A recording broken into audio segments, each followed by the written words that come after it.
ആദ്യം കണ്ടപ്പോൾ കൗതുകവും പിന്നെ എനിക്ക് വേണമെന്ന ഒരു ആഗ്രഹവും തോന്നിയാണ് ദാ ഈ 2 ചീരയും വാങ്ങുന്നത്. ഇവൾ സുന്ദരി ചീര, ഇവൾ പാൽ ചീര. ഓരോ തൈ വീതമേ വന്ന് വാങ്ങിയിരുന്നുള്ളൂ. പിന്നെ കരുതി നമുക്ക് നട്ട് വളർത്തി വിത്തെടുത്താലോ. അങ്ങനെ നട്ട് നനച്ച് നല്ല രീതിയിൽ വളർത്തിയെടുത്തു. ഞാൻ വിചാരിച്ചതുപോലെ തന്നെ ദാ വിത്തുമായിട്ടുണ്ട്. പക്ഷേ ഇതിലൊരു പ്രശ്നമുണ്ട്. ദാ വിത്തായി തുടങ്ങിയിട്ടുണ്ട്, വിത്ത് കറുത്ത് തുടങ്ങിയിട്ടുണ്ട്.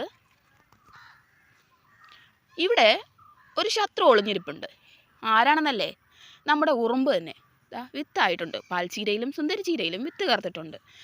ഈ വിത്ത് തിന്നാനായിട്ട് കടിയുറുമ്പുകൾ വരാറുണ്ട്. അതിനു മുൻപ് നമുക്ക് വിത്തുകൾ ശേഖരിക്കണം.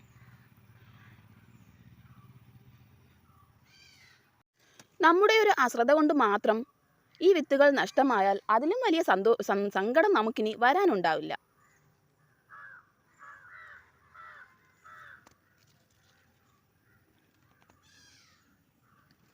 പക്ഷെ ഞാൻ കരുതുന്നത് ദാ വിത്തുകൾ ആയി വരുന്നേ ഉള്ളൂ.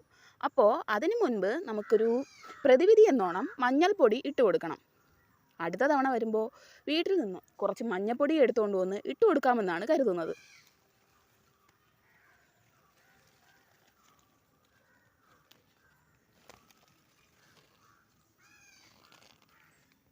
വെറുതെ അല്ല കേട്ടോ ഇവയ്ക്ക് ഈ സുന്ദരി ചീര എന്ന പേര് കിട്ടിയത്. കാണാൻ വളരെ ഭംഗിയാണ് ഈ ചീരയ്ക്കുള്ളത്. ഇനി വിത്ത് ശേഖരിക്കുന്ന വീഡിയോയുമായി അടുത്ത വീഡിയോയിൽ കാണാം. Okay, bye, see U.